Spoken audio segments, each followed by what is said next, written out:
And during the election campaign, he stood with the Prime Minister back last May and promised to deliver a Medicare urgent care clinic in Cessnock. And 2 weeks ago, Mr Speaker, he was there at the opening of that Medicare urgent care clinic, already making it easier to see a doctor in his area, already taking pressure off local emergency departments. Call to the honourable member for Hunter. Thank you, Mr Speaker. My question is to the Minister for Health and Aged Care. After a decade of cuts and neglect, how is the Albanese Labor government working for Australia to strengthen Medicare and make medicines cheaper? Call to the Minister for Health and Aged Care. Thank you, Speaker, and I thank the member for Hunter for his question. He's got a terrific record after just 17 months as a local member, delivering on the promises he made to his local community, particularly to strengthen Medicare and to deliver cheaper medicines.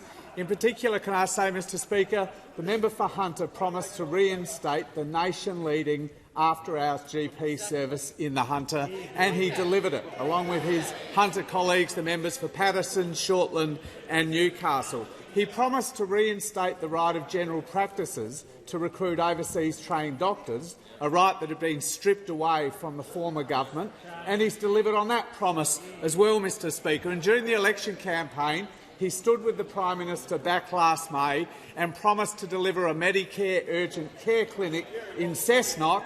And 2 weeks ago, Mr Speaker, he was there at the opening of that Medicare urgent care clinic, already making it easier to see a doctor in his area, already taking pressure off local emergency departments. This is one of 25 urgent care clinics around the country already up and running. 58 will be up and running by the end of this calendar year, Mr Speaker. They're operating 7 days a week on extended hours, and they're available for walk-ins for patients who need urgent care for non-life-threatening emergencies.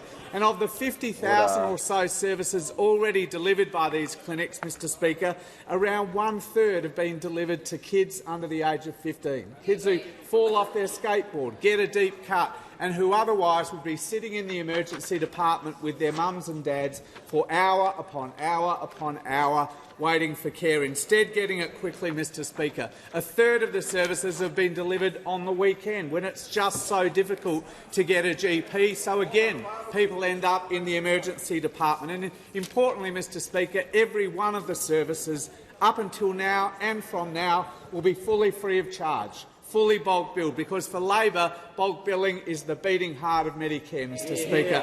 Now, I'm asked about neglect over the last decade, and I think Australians who pay attention to health policy understand that that commitment to bulk billing is not shared across this chamber.